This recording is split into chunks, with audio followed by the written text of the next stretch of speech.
Cafeteros, bienvenidos a Un Café con Mariela. Aquí estamos dispuestos para tomarnos un café y conversar de las cosas que nos importan.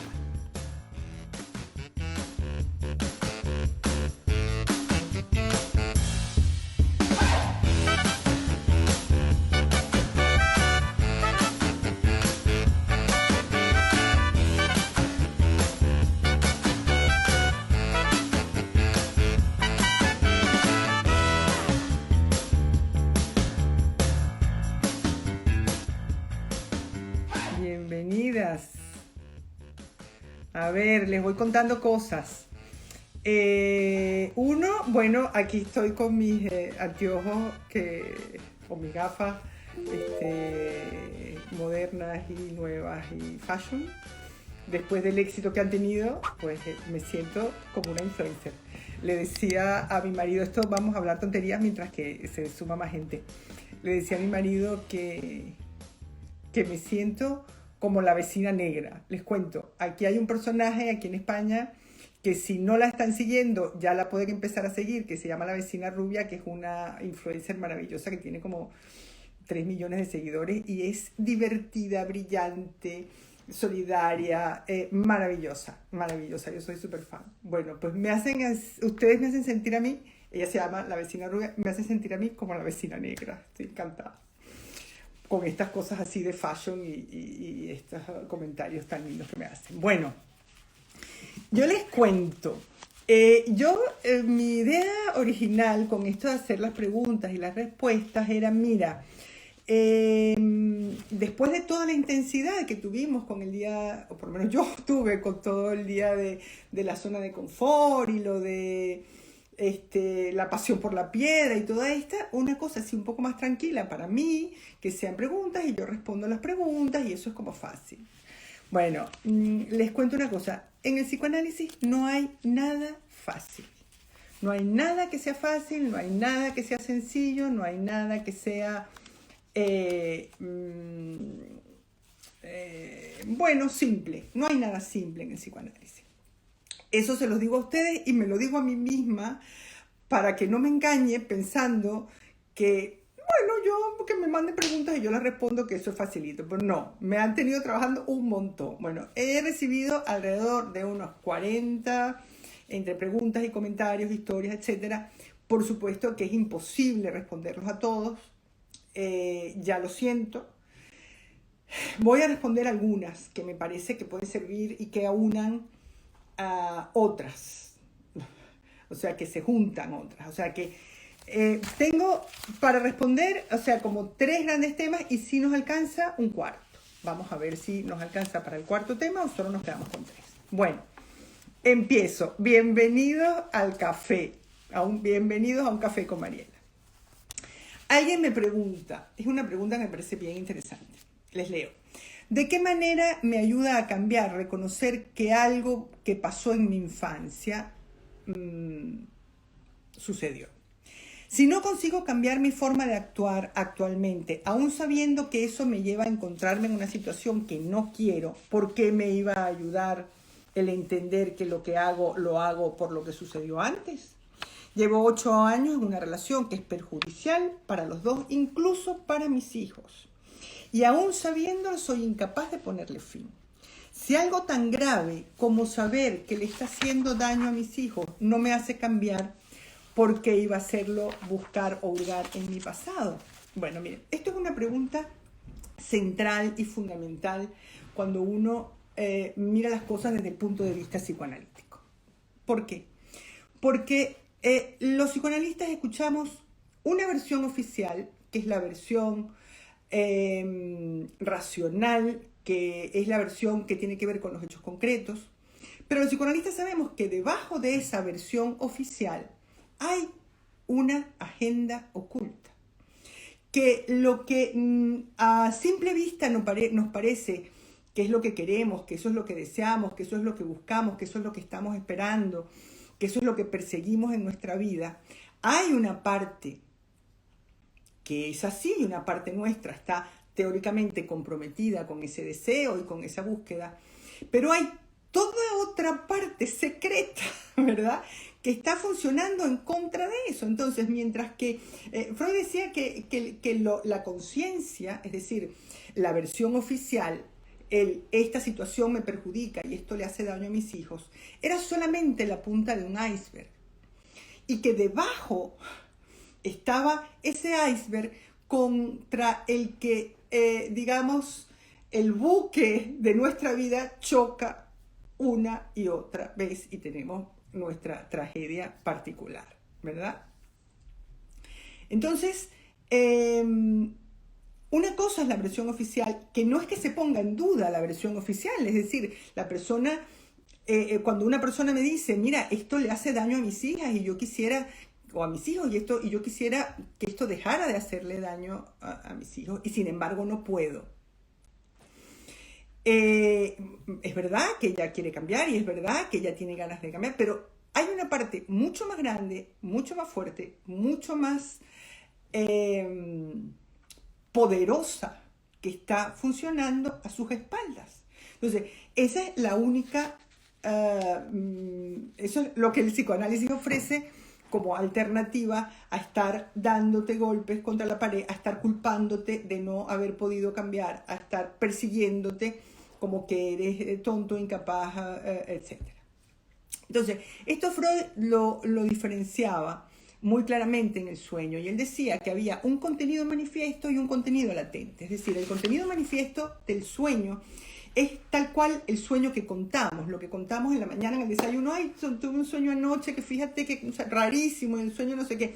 ¿Por qué es rarísimo el sueño? El sueño es rarísimo porque lo que el sueño representa, que es lo que está debajo, lo que está debajo de la punta del iceberg, ¿verdad? Toda la cosa inconsciente, lo que el sueño representa, que son deseos ocultos, inclinaciones inconfesables, esperanzas locas o empeños disparatados. Todo eso lo tenemos que transformar para poder soñar y dormir. Porque si soñáramos tal cual las cosas que están abajo, pues no dormiríamos. Entonces Freud decía que el sueño es el guardián del dormir. Pero es el guardián del dormir gracias a que el sueño lo transformamos. ¿Y cómo lo transformamos? Lo transformamos cambiando, o sea, hay una censura que toma el mando. Entonces imagínense un texto censurado que tacha líneas enteras del texto. Pues cuando uno lee el texto, pues el texto suena rarísimo, no se entiende, no se comprende. Entonces esto es parte de lo que pasa con el sueño. Es decir, hay una parte de nuestro psiquismo que se encarga en el sueño de tachar partes inconfesables, de transformar otras, de ponerles otro nombre, de disfrazarlas con otro aspecto, de lo que es una prima, transformarla en una amiga lejana, de lo que es un hermano, convertirlo en el primo de no sé qué, etcétera, etcétera. Entonces hay todo esto lo llamaba Freud el trabajo del sueño, o sea, como que hay todo un trabajo psíquico que se encarga de escribir el guión del sueño, digamos, para que sea un guión lo suficientemente absurdo y ajeno e indiferente como para permitirnos dormir y dormir tranquilos. Dormimos como nuevos, en la mañana nos despertamos, le contamos al marido o al hermano lo que soñamos, nos quedamos nuevos. El problema es cuando vamos al psicoanalista y le contamos ese mismo sueño al psicoanalista. Porque entonces el psicoanalista empieza a preguntar, y cuénteme, ¿y qué le recuerda esa casa? Y cuénteme, ¿y esa calle que usted nombra? Y cuénteme, ¿y esta amiga, por qué es su amiga? Cuénteme cómo fue la amistad, por qué dejaron de ser amigas, qué sé yo, cualquier cosa, ¿no? Y entonces uno empieza a traducir el sueño de todo aquel trabajo del psiquismo para transformarlo en algo soñable. Uno lo empieza a traducir en el lenguaje auténtico y verdadero de lo que estaba debajo, en el lenguaje auténtico y verdadero del deseo profundo, de lo inconsciente, de lo inconfesable, de lo que uno no puede aceptar y reconocer en uno mismo. Y entonces ahí es cuando al paciente se le quedan los ojos como plato y dice, ah, es verdad, esto me suena, y empieza a lo que llamamos los psicoanalistas a asociar, es decir, empieza a recordar cosas, a hablar de cosas que pasaron en el pasado, de cosas que todavía le duelen, de cosas que todavía le mortifican. Entonces, Ese es el trabajo permanente que hacemos los psicoanalistas, un trabajo de traducción. Nosotros nos pasamos la vida traduciendo el contenido latente, es decir, las significaciones racionales, las explicaciones racionales a las cosas que le pasan a cada persona, traducirlas en el lenguaje de lo que está detrás. O sea, traducimos los sueños, traducimos los lapsus, traducimos los olvidos, traducimos los síntomas. Lo que el análisis revela por las asociaciones libres, por las interpretaciones que se hacen al paciente, por las construcciones que se hacen de esto, puede que haya sucedido así en el pasado. O sea, nosotros lanzamos hipótesis. ¿Vamos a saber exactamente cómo fue y qué pasó? No. Pero a veces encontramos explicaciones plausibles que explican cosas. Entonces, eso es una cosa verdaderamente importante. Es decir, el saber que el deseo consciente, el deseo racional, el deseo lineal, el deseo objetivo que manifestamos, que contamos, que expresamos y que sentimos también, no es lo único que está actuando. Que hay toda una cantidad de otras fuerzas que están actuando a nuestras espaldas. Entonces, podemos atenderlas o no. Cada quien hace lo que quiera. El que las atendamos es sinónimo inmediato del cambio, no necesariamente, pero es un paso importante, porque es darle un lugar a algo que está haciendo un trabajo ahí. O sea, a esta persona, por ejemplo, que dice, bueno, lo más importante en mi vida son mis hijas. Bueno, desde un punto de vista racional sí, pero a lo mejor resulta que desde un punto de vista personal no está tan claro.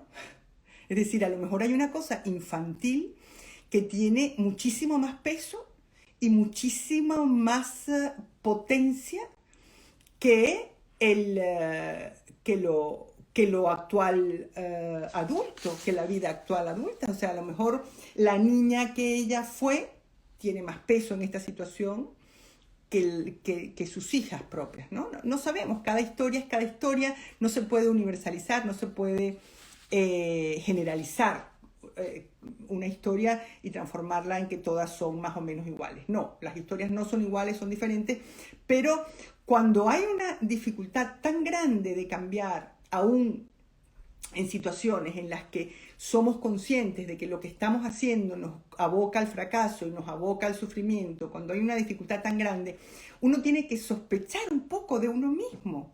Y uno tiene que sospechar un poco de que lo único que uno quiere y lo único que uno espera es eso que conscientemente es capaz de reconocer públicamente ante sí mismo, ni siquiera ante un público, ¿no? Públicamente ante su propia persona, ¿no?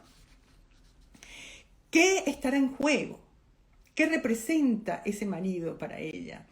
¿Qué supone ese sufrimiento que él le produce? ¿Qué papel está desempeñando toda esa historia? Hay una lógica formal y hay una lógica emocional, que es la que se descubre a través de un tratamiento psicoanalítico, a través de una indagación un poco más profunda y un poco más peligrosa en un cierto sentido, porque nos aboca a preguntarnos cosas y a asomarnos a balcones y a ventanas que nos resultan más complejas y más dolorosas, porque son más infantiles, y la cosa infantil es como blandita.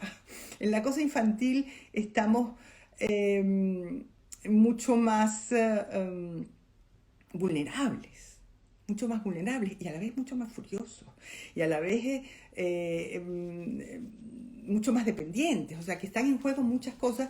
Entonces, si esa historia infantil es la que prevalece, son muchos los sentimientos que están en juego que nos impiden actuar desde la lógica adulta, que es la que te diría, si esto le hace daño a tus hijos, déjalo. Entonces, por eso es que es importante indagar. Yo espero que esto A ver, no importa que no haya quedado claro la última vez. Ni siquiera importa que no quede claro hoy. Porque esto es complejo de entender. Y con esto nos topamos nosotros todos los días. Es decir, yo superviso a muchos colegas que, bueno, los psicoanalistas hacemos supervisiones y nos supervisamos nuestro trabajo para asegurarnos de que lo estamos haciendo lo mejor que podemos. Y eso es una de las garantías que tenemos de que hacemos un trabajo serio y comprometido. O sea, no nos vamos por ahí diciéndole cosas a los pacientes sin ton ni son. Entonces,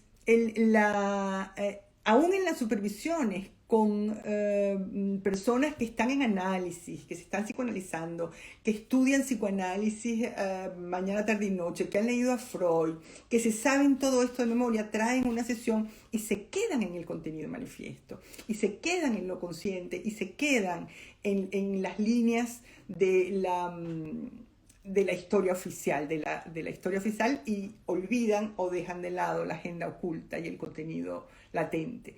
Entonces, el que a ustedes les resulte incomprensible o difícil o complejo esto, es normal porque nos resulta a todos incomprensible. O sea, Freud decía, esto es una de las grandes, una de las razones por las que el psicoanálisis es tan denostado, es porque supone una herida narcisista en el ser humano. Es decir, él lo comparaba con la herida narcisista de cuando descubrimos que no somos el centro del universo, que la Tierra no es el centro del universo, que el centro del sistema solar es el Sol y que la Tierra es una cosita, es la revolución copernicana, ¿verdad? O cuando descubrimos que no somos los reyes del universo, sino que venimos del mono, y eso, lo del mono, pues como que va a ser que no nos gusta mucho. Bueno, y Freud decía que la tercera gran herida narcisista al ser humano, después de la revolución copernicana y de la teoría de la evolución, era este descubrimiento de que lo consciente es mínimo, de que estamos controlados y dominados por una enorme cantidad de afectos, de sentimientos, de emociones que nos controlan, que no somos nosotros capaces de controlar, sino que nos controlan a nosotros.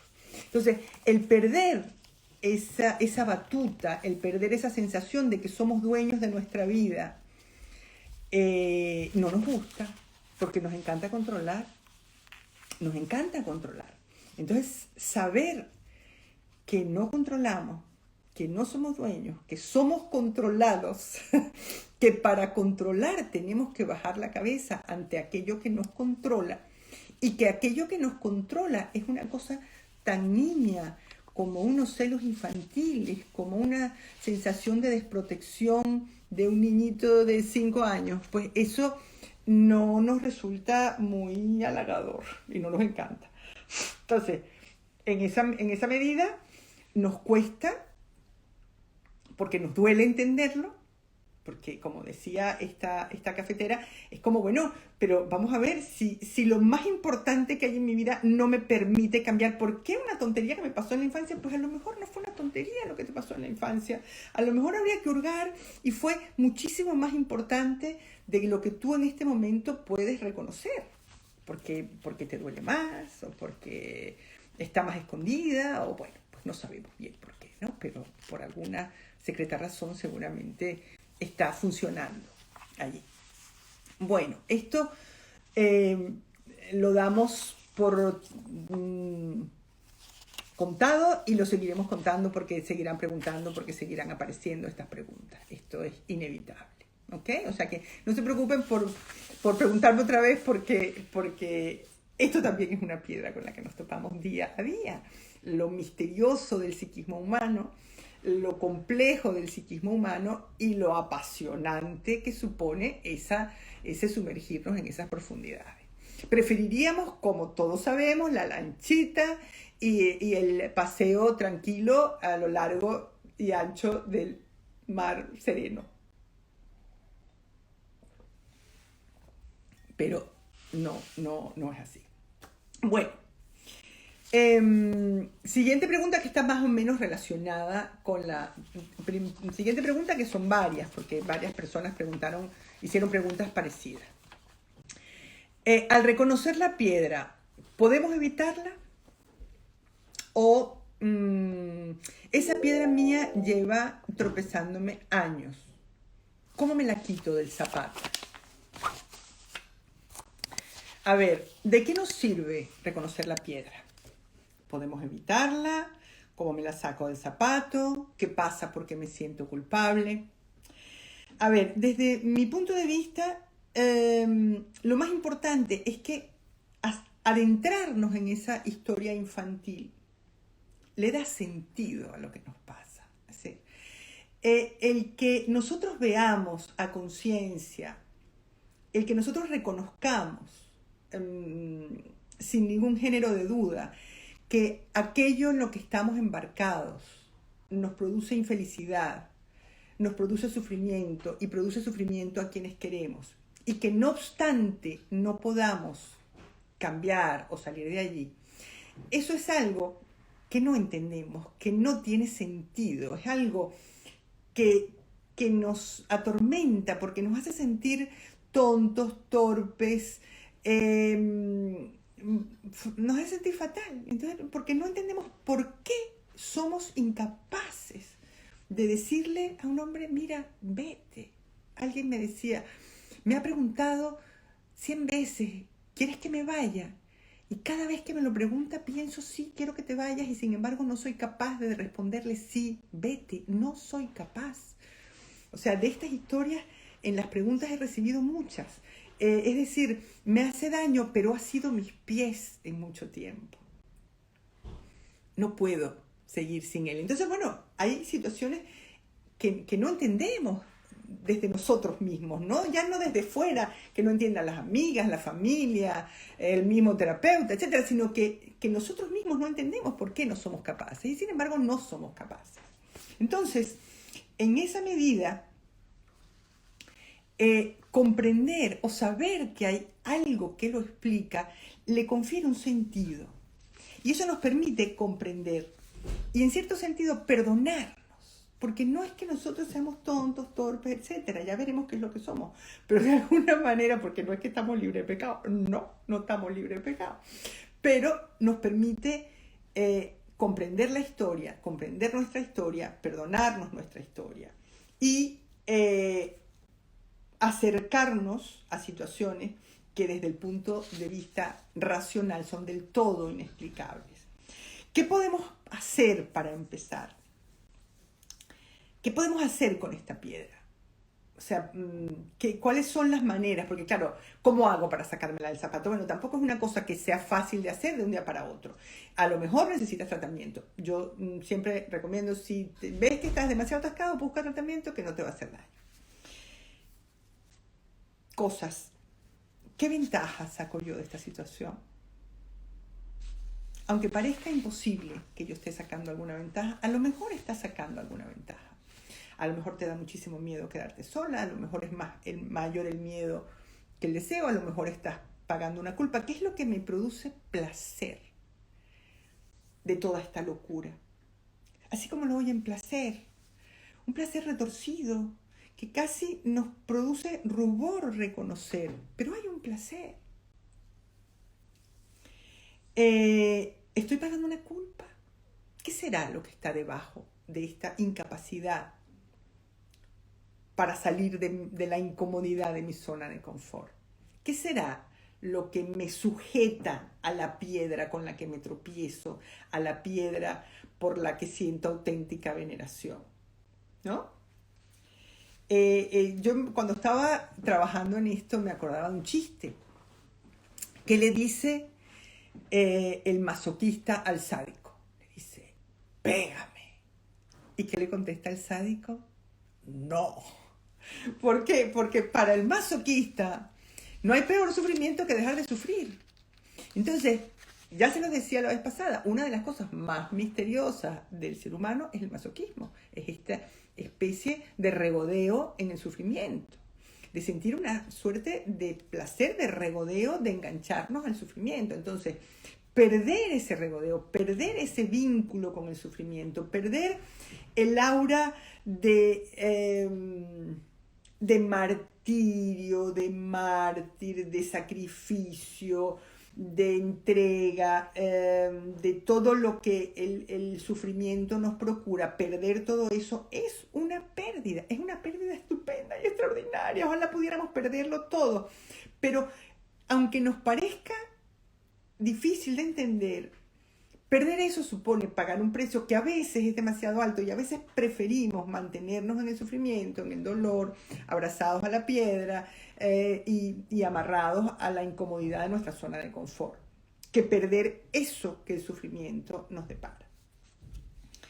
Al masoquista lo que más lo descoloca es perder ese lugar de sufrimiento. ¿Eso es suficiente para cambiar? No, pero es un primer paso imprescindible. Eso nos permite, y algunas veces nos obliga, digo nos permite o nos obliga, porque claro, nos permite es la forma optimista de verlo, y nos obliga es la forma masoquista de entenderlo. O sea, el enfrentarnos a toda esa parte de abajo del iceberg, de alguna manera nos saca, y el saber que hay algo que está en nuestra mano, que no somos solamente víctimas pasivas, nos saca de ese lugar de víctimas pasivas. Oh, cuánto sufro, qué malo es el sádico que me pega, es que el sádico es malísimo porque mira lo que me hace, mira cómo me trata, mira lo que me dice, mira las cosas que hace conmigo, esto es espantoso, esto no se puede soportar. Nos saca de allí y nos convierte en actores de nuestra historia, en protagonistas, en guionistas de nuestra propia serie, de la tercera temporada de nuestra serie, porque siempre puede haber una nueva temporada en la que las cosas cambien y las cosas sean diferentes y el guión dé una vuelta y se transforme y resulta que la que era buena antes no sea tan buena en la siguiente temporada y sea un poco más mala y se defienda mejor de los otros malos. Que ya no le eche tanta culpa a los malos, sino que no se deje maltratar, ¿verdad? Piensen que esta piedra a la que estamos atados, esta zona de confort, es un imán tremendamente poderoso que nos retiene allí.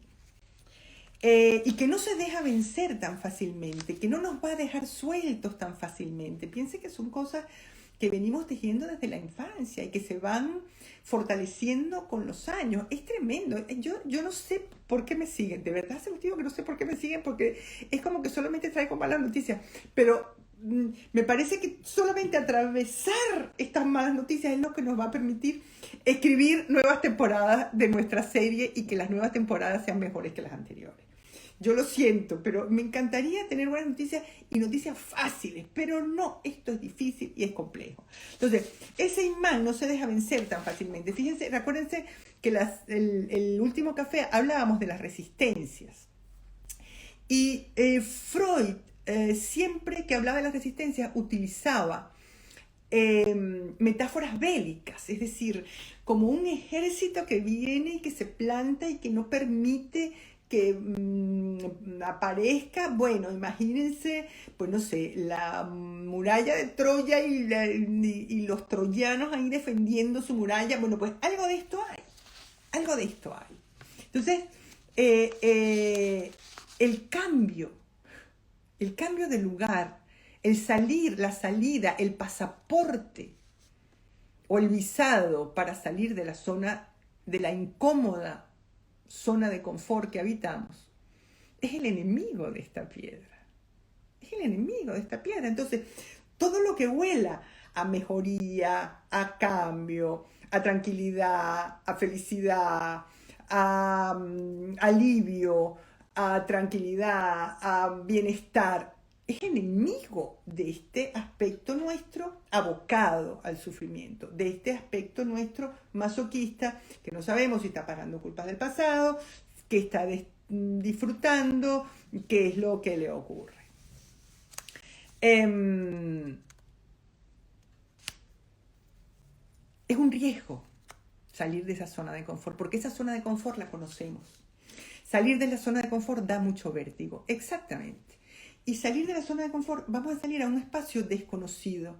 No solamente desconocido para nosotros, sino desconocido para los demás. Mire, yo disfruto tanto porque cuando mis pacientes empiezan a cambiar, no es que ellas cambian, es que la gente alrededor se queda, perdón, pero si tú eras la buena, perdón, pero si tú eras la que hacías todos los planes, perdón, pero si tú eras la que te hacías cargo de todo, perdón, pero si tú eras la que dejabas tus planes para cuidar de tus sobrinos, para hacer no sé qué, ¿y cómo es que ahora tienes vida propia? ¿Pero qué te has creído? ¿Pero qué ha pasado? Entonces, de alguna forma, cuando nosotros escribimos el guión y no dejamos que el guión lo escriba la niñita pequeña de 5 años que quiere protestar y que quiere estar furiosa con todo el mundo, cuando un aspecto adulto, más sano y más lúdico y más dispuesto a la tranquilidad, que ha renunciado a lo infantil, es el que escribe el guión. Entonces, en ese momento, los demás se quedan descolocados y dicen, pero bueno, pero si no, has cambiado de papel totalmente, si tu papel era este. ¿Cómo es que has cambiado ahora? Entonces, eso también es un riesgo, porque descolocamos a los demás y nosotros tenemos a los demás ubicados y tenemos un vínculo con los demás en el que ese papel de víctimas sufridas desempeña un lugar importante. Entonces, cuando sacamos eso de la ecuación, todo el mundo se descoloca y entonces, bueno, a lo mejor perdemos amigos, a lo mejor perdemos al marido, efectivamente, a lo mejor ganamos cosas nuevas, por supuesto que se gana, sobre todo se gana tranquilidad, sobre todo se gana confort, sobre todo se gana serenidad, porque supone aceptar la realidad con su dureza, con su amargor, pero también con sus cosas buenas, y podemos disfrutar de esas cosas buenas, ¿no? A costa de algo, pagando un precio, seguramente pagaremos el precio de que aquellas dos amigas ya no les gusta la nueva versión, no les gusta la nueva temporada de la serie, preferían la temporada anterior. Bueno, mi amor, tú quédate con la temporada anterior y búscate otra que haga el papel de la temporada anterior, pero conmigo no cuentes para ese papel protagonista porque quiero otro en el que yo salga mejor parada y salga mucho más guapa de lo que salía porque el otro me estaba arrugando. Entonces ese no lo quiero más para mi vida. Entonces se entabla una lucha interna, importante. Es decir, entre la piedra, la incomodidad de la zona de confort, nuestro placer, llamémoslo placer porque es lo que conocemos, porque es lo que nos gusta, porque está cumpliendo un papel, porque desempeña un papel, aunque nosotros no podamos reconocer conscientemente o racionalmente cuál es esa función que está cumpliendo, pero alguna función cumple. Misteriosa, que tenemos que desentrañar en el contenido latente, en la agenda oculta, que es de lo que yo hablo en Mujeres Malqueridas, ¿verdad? Pero hay un cierto placer o un cierto gusto o una cierta comodidad en esa incomodidad en la que vivimos, ¿verdad? Porque es lo que conocemos, puede ser, bueno, por múltiples razones. Entonces, abandonar eso supone un riesgo y se entabla una lucha entre el deseo de una cosa mejor, de una cosa más fácil, de una cosa más sencilla, de disfrutar, de reconocer que tengo un chichón aquí que ya no puedo, de darme contra la misma piedra, contra la misma pared, una y otra vez. Pero bueno, ¿de qué nos vamos a perder? ¿Qué nos vamos a dejar por el camino? ¿Sabremos movernos en el nuevo escenario? Les cuento de una paciente que en estos días tuvo una cosa muy curiosa que le pasó. Es una persona muy abocada al trabajo, muy abocada a hacer a fondo todo lo que haga. Ella es la encargada de todo lo que hay que hacer, ella lo hace y lo hace bien y lo hace en silencio y sacrificada y no sé qué, pero perfecto. Y necesita sentirse indispensable en su trabajo por distintas razones. Entonces se había tomado jueves y viernes de vacaciones y tuvimos sesión el jueves pasado. Y entonces me cuenta que, bueno, que el jueves la habían llamado por teléfono, le habían interrumpido las vacaciones, que ella había respondido las llamadas, que estaba furiosa, que estaba molesta, que no sé qué. Y entonces hablamos de eso y, bueno, de su dificultad para verdaderamente concederse ella unas vacaciones. Y cómo, bueno, entendimos con qué tenía que ver de su infancia, que eso no nos viene a cuento porque eso es problema de ella. Pero bueno, tenía que ver con cosas de su infancia, que ella entiende muy bien y las tiene identificadas y qué sé yo. Y dijo, mañana apago el teléfono.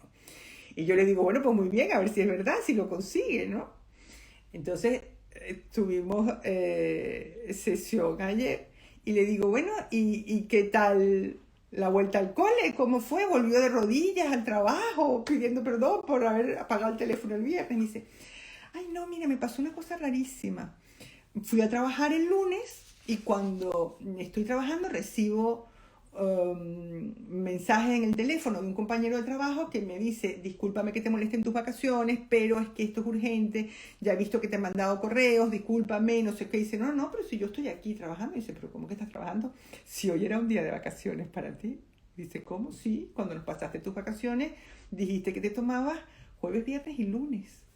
Y dice, pero de verdad, además fue tan linda porque me dice, pero se lo juro que no lo hice a propósito. Y claro, nos moríamos de la risa porque yo le decía, claro, justamente eso es lo que lo convierte en auténtico y en verdadero, que no lo hizo a propósito, sino que viene completamente el inconsciente. Es que ella tenía que pagar ese viernes de apagar el teléfono con un día de vacaciones. Se perdió su día de vacaciones, se fue a trabajar. Entonces, eso se los cuento como una anécdota que nos demuestra la potencia que tiene esa lucha. Es decir, cómo ella puede, de alguna manera,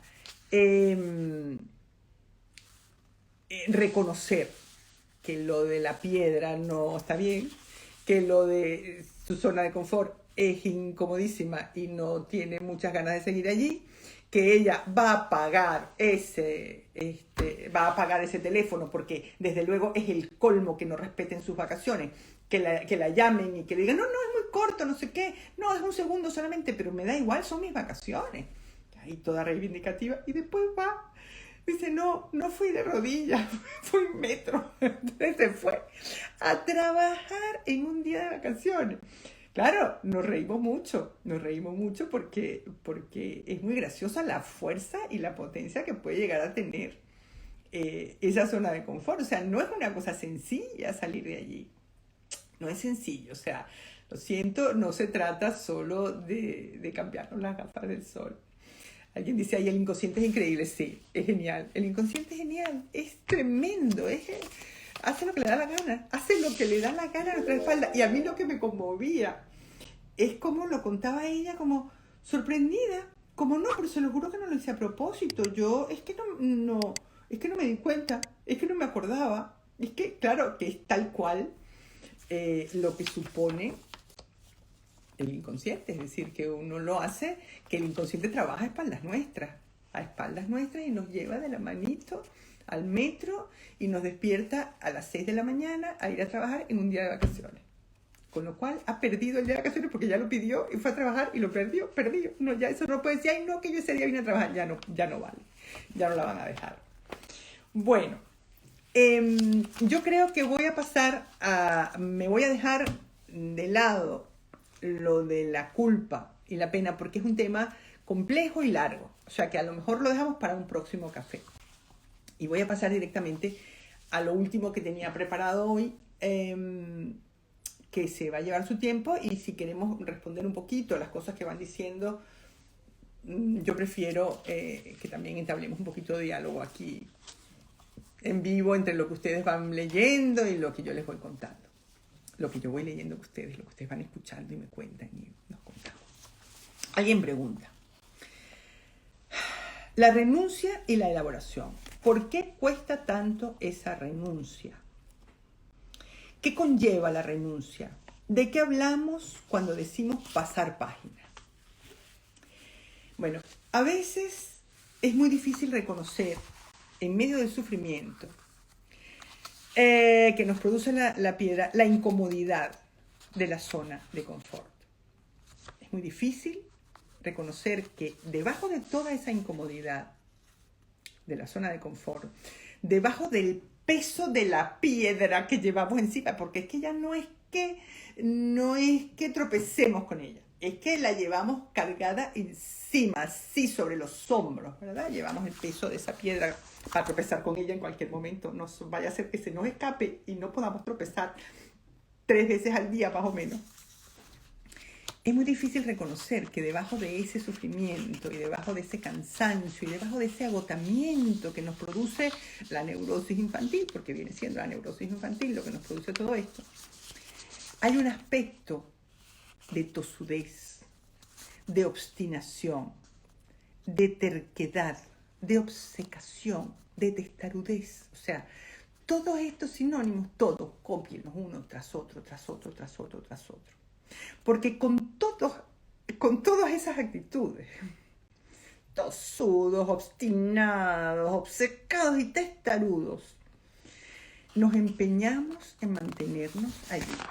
Y luchar contra eso es muy difícil para cada quien a solas, en su lucha interna, ¿verdad? Porque decíamos que viene esta lucha interna y vienen tropas, o sea, cuando empezamos a sanar, a mejorar, a apagar el teléfono el viernes, vienen tropas asesinas que dicen, ¿cómo que has apagado el teléfono el viernes? Ahora te vas a trabajar el lunes. Entonces tenemos que pagar con intereses, porque hay un aspecto tosudo para el que es mucho más importante estar presente en el trabajo 24 horas sobre 24 horas que descansar y tener la justicia de sus vacaciones. Entonces, o sea, este caso que les contaba mi paciente, ahí está claro cómo se genera esa lucha y cómo se desarrolla. ¿Y quién gana? Ahí quién ganó.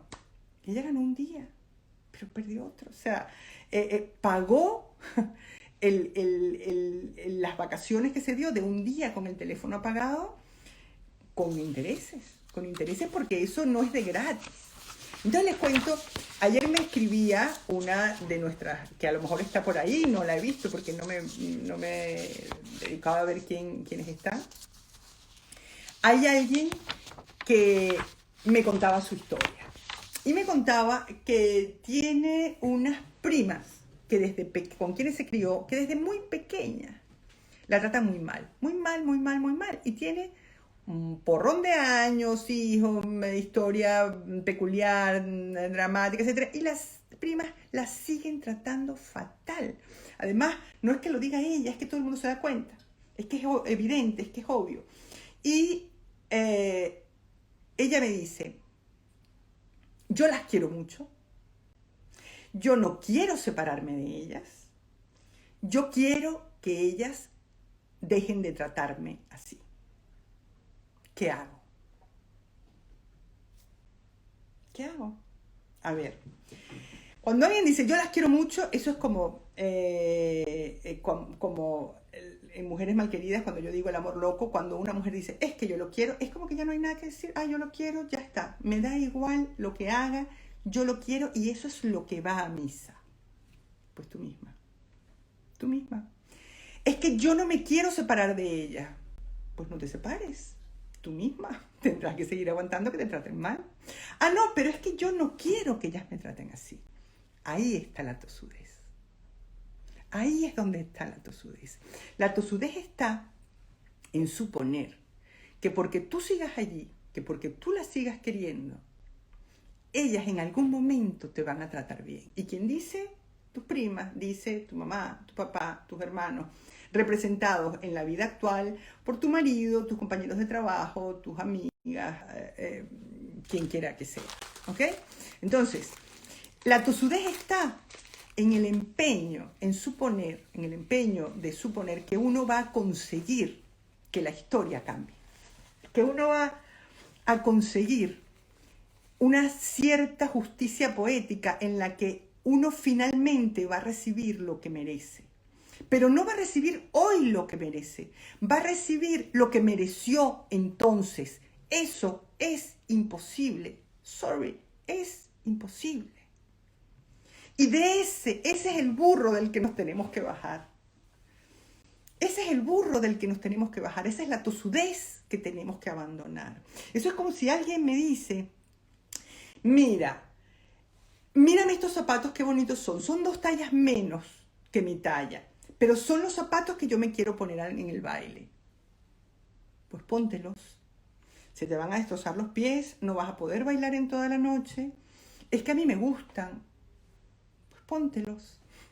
Ahí hay es que yo quiero que mi pie quepa en este zapato porque son los zapatos que me gustan. Bueno, tenemos que averiguar por qué te gustan esos zapatos para empezar. ¿Y por qué te cuesta tanto renunciar a esos zapatos? Y a cambio, bailar, pasártelo bien, disfrutar, caminar de un lado para otro, ir para el baño, hacer la cola del baño, regresar, tomarte una copa, comer, etcétera, etcétera, etcétera. Tú verás qué haces con tus pies, con tus zapatos y con tu vida.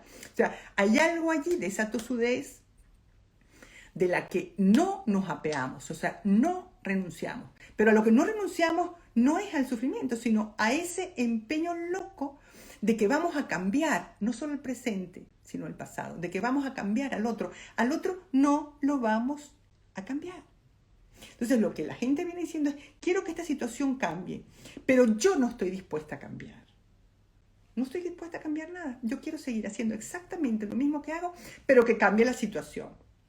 Prefiero perderme la fiesta, sufrir y sufrir, pero hacer mi santa voluntad. Eso es importantísimo, es durísimo de entender, de comprender, de aceptar, pero hay algo donde esa santa voluntad es más fuerte. ¿A qué es a lo que no se renuncia? Al yo quiero que ellas me traten bien. A eso es a lo que no se renuncia. A la ilusión de que se va a producir el milagro. A eso es a lo que no renunciamos. A ese empeño de por mis santas narices en algún momento va a prevalecer la justicia y yo finalmente voy a recibir lo que merezco, lo que añoro, lo que no recibí en su momento. Voy a recibir el reconocimiento, la valoración, el afecto, el amor, la aceptación, la admiración que no recibí cuando la necesité. Pero no me basta con recibirla hoy, porque hoy puedo recibirla. Esa no me vale, quiero aquella, con lo cual voy a insistir. Es muy difícil de entender, dice alguien aquí. Y es verdad, es muy difícil de entender. Pero yo esto es lo que me creo y es lo que les cuento porque no les puedo contar otra cosa. Porque es lo que he visto una y otra y otra y otra vez en los pacientes, esta tosudez y este empeño en transformar la historia, en reescribir la historia. Entonces, ¿cómo vamos a pasar página? ¿Cómo vamos a pasar página si queremos reescribir la historia? Si queremos que las páginas anteriores se reescriban. No podemos estar agarradas a esa página. Pasa página, no puedo, no quiero. Porque ¿qué supondría pasar página? ¿Qué supondría? Supondría reconocer que no está en nuestras manos, que lo que no fue, no fue, que lo que no pasó, no pasó, ni va a pasar, que las cosas sucedieron como sucedieron, que la vida es dura, que no somos dueños de casi nada. Entonces, de alguna manera, tenemos que pelear o tenemos que vernosla y vamos a imaginarnos a nosotros mismos cuando estemos en estas situaciones terribles como un niñito o como aquella niñita furiosa, en plena pataleta y a la vez triste, lleno de odio. O sea, me vas a tener que querer, me vas a querer quieras o no, pero a la vez resentido, pero a la vez dolido y a la vez tremendamente dependiente, porque necesita muchísimo de esos seres con los que está resentido y a los que odia. Está bajo el síndrome de Estocolmo. Es decir, enamorado de sus maltratadores, dependiente radicalmente de esos maltratadores, o sea, maltratadores en el sentido de que no le han dado todo lo que quiere, todo lo que necesita, todo lo que espera, todo lo que aquello a lo que se siente con derecho. Entonces esto supone bajar la cabeza, aguantar, aceptar las reglas del juego. Y esto es difícil. Ese acatamiento de las normas a veces, esa sumisión, que mostramos en la vida cotidiana y que nos somete a situaciones penosas, son una manera que tenemos de conseguir doblegar al otro. O sea, yo voy a ir a trabajar en un día de vacaciones, pero tú vas a reconocer que yo soy maravillosa. Yo voy a hacer todo esto, pero tú vas a reconocer lo maravillosa que soy yo y lo buena que soy y lo sacrificada y lo sufrida. ¿Qué tiene todo esto que ver con lo que los psicoanalistas llamamos la elaboración, el proceso de elaboración? ¿Qué es la elaboración? Bueno, miren, se trata de la elaboración de situaciones penosas y dolorosas. Lo más parecido como metáfora a la elaboración es el proceso de digestión. ¿Qué tenemos que hacer para digerir? Tenemos que masticar las cosas muy bien, tenemos que destruir la comida en partículas minúsculas que podamos absorber, porque trozos grandes no se pueden absorber. Ni nos van a alimentar, ni nos van a servir de nada. Tenemos que desmenuzarla muy bien, desmenuzar muy bien el dolor, el trauma, el sufrimiento infantil, lo que nos pasó, lo que no nos pasó, lo que echamos en falta, lo que no. Esto en la alimentación se hace primero con los dientes, con las muelas, en el estómago con un montón de ácidos y aminoácidos y cosas y enzimas que yo no sé qué son, pero que trabajan ahí, hacen su trabajo. Y por eso en un análisis se repiten las cosas y la persona vuelve a hablar de esto y vuelve a hablar de esto y vuelve a hablar de esto y no importa. Y hay pacientes que dicen, ay, otra vez contándole esto, se va a aburrir. No, no es aburrido. Tenemos que masticarlo bien, bien, bien masticado para que usted lo pueda digerir. ¿Y qué significa digerir? Digerir tiene dos caminos. Por una parte, alimentarnos y quedarnos con aquello que nos sirve y que nos es útil y que nos ayuda a estar sanos, a estar bien, a estar cachetones algunos, a estar rozagantes, a estar fuertes. Y por otra parte, significa también defecar, desechar, deshacernos de aquello que no sirve para nada, de aquello que solo es tóxico. Entonces, cuando piensen en una situación traumática, dolorosa de la infancia, piensen en el proceso de digestión, con todo el camino que lleva. Es decir, en eso consiste lo que es elaborar una situación dolorosa. O sea, esa elaboración es un proceso de digestión psíquica, de digestión emocional. Bueno, se nos está acabando el tiempo y hay un montón de comentarios que me temo que son maravillosos. ¡Qué suerte tus gafas! Me encantan. Vamos a ver, yo estoy a veces rumiar, tal cual, pensando que al satisfacer todos los deseos de esas personas logran la felicidad para ambos, tal cual. ¿Se puede estudiar psicoanálisis sin ser psicólogo? Claro que sí. Lo que hace falta es analizarse y leer a Freud y eso es lo más importante. Lo más importante es analizarse. Excelente explicación, o sea, ¿a cuál te refieres? Pero me alegra que te haya gustado. A mí me costó aceptar. Me desvivía por hacer ver a la otra persona que no se estaba portando bien conmigo y me hacía sufrir. Exacto, quería que doblegara. Claro que sí. Síndrome de Estocolmo, tal cual. Leí por ahí que existe el síndrome de la niña buena, educada con mucha bondad, idealizada a la otra persona olvidándose ella misma. Claro. Qué bien lo explicas. Me alegro que se entienda. Esto es complejísimo. Durante 10 años viví con un hombre, el que mal me puso siempre hizo creer que yo siempre fui la mala. Y caló tanto en mí que él me decía que no podía encontrar a nadie y que solo me aguantaba. Claro, completamente de acuerdo, absolutamente cierto. Como duele muchísimo. Es muy difícil de comprender. Sí, es difícil de comprender. Bueno, quien llegó tarde, lo siento, tienes que escucharlo todo y a lo mejor tienes que escuchar el anterior. Lo que pasa en mi caso es que esos lugares están vacíos. Cuesta cargar con esa soledad y confiar en que nos podremos sentir bien, sí.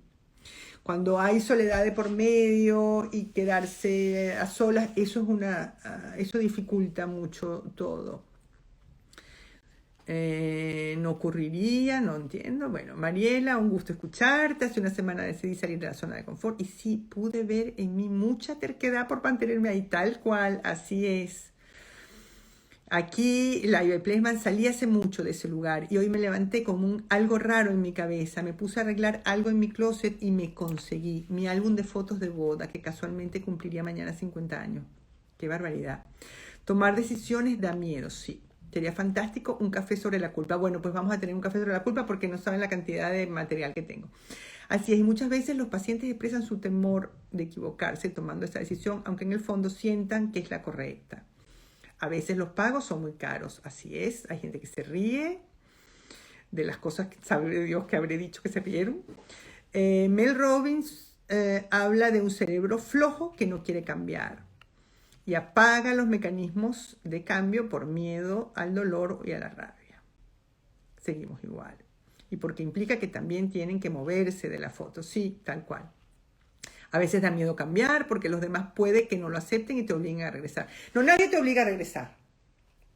Nadie te obliga a regresar. Es muy posible que los demás no acepten tu cambio, que no les guste, que no estén de acuerdo, que les parezca que esto no puede ser, pero nadie te obliga a regresar. Tú eres la dueña y tú decides. Eres la dueña del lugar que quieres ocupar, no eres la dueña de lo que van a hacer los demás, no eres la dueña de que a los otros les guste o no les guste, de eso no eres dueña, eres dueña de del lugar que tú estás dispuesto a ocupar y de hasta dónde estás dispuesto a llegar. Poquito, no es mucho ser dueño de eso, pero es algo y es importante. A veces esos mismos que nos rodean no facilitan que se pueda abandonar esto. Claro, ¿cómo lo van a facilitar? Ellos están encantados. Porque nosotros mientras estamos ahí sufriendo y haciendo cosas por los demás y sufriendo, ellos están encantados, nos aplauden. Hay otros que no, hay otra gente que nos anima a que salgamos de allí y no entienden que sigamos allí y no nos perdonan que sigamos allí. Pero sí, los papeles primero nos sostienen y luego nos ahogan, tal cual. Salir de la zona de confort da mucho vértigo, sí. Acabo de soltar mi piedra. ¡Bien! Hola Mariela, encantada. Lo conocido, aunque suframos, da cierta contención. Una certeza que damos por sentada ante un posible alivio. No solo hay miedo, sino cierto vértigo, tal cual. Eso es verdad. El sexo es un imán para quedarse pegada a la piedra, sin duda. Pero el sexo como, pobrecito él, como es culpa mía, como él va a cambiar. O sea, el sexo, por supuesto, que engancha muchísimo, faltaría más. Pero no es lo único. Saludos desde Argentina. Hola. Gracias por abrirnos esta puerta hacia la complejidad. Gracias, Mariela querida. Muchos saludos, muchas manitos de gente que se une. Bueno, les cuento, ya lo vieron ahí en las historias, que ya están disponibles todos estos cafés en Spotify. Buscan un café con Mariela y ahí están todos los cafés. Yo no lo puedo creer, me parece maravilloso.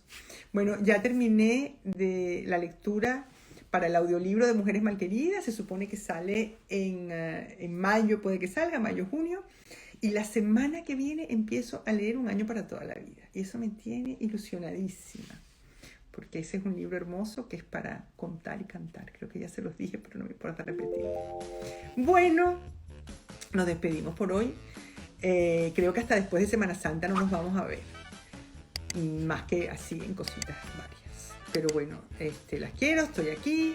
Espero sus preguntas, sus comentarios, me llenan la vida y justifican todo este trabajo, que no es fácil. Esto de responder las preguntas, digo yo, una preguntita. No, nada en el psicoanálisis es fácil, acuérdense. Bueno, los quiero y nos vemos pronto. Hasta la próxima. Bueno, llegó la hora de despedirnos. Gracias por acompañarme en este café y nos vemos en el próximo. Este espacio ha sido posible gracias a mis cómplices, Corina Michelena y Al Cubo.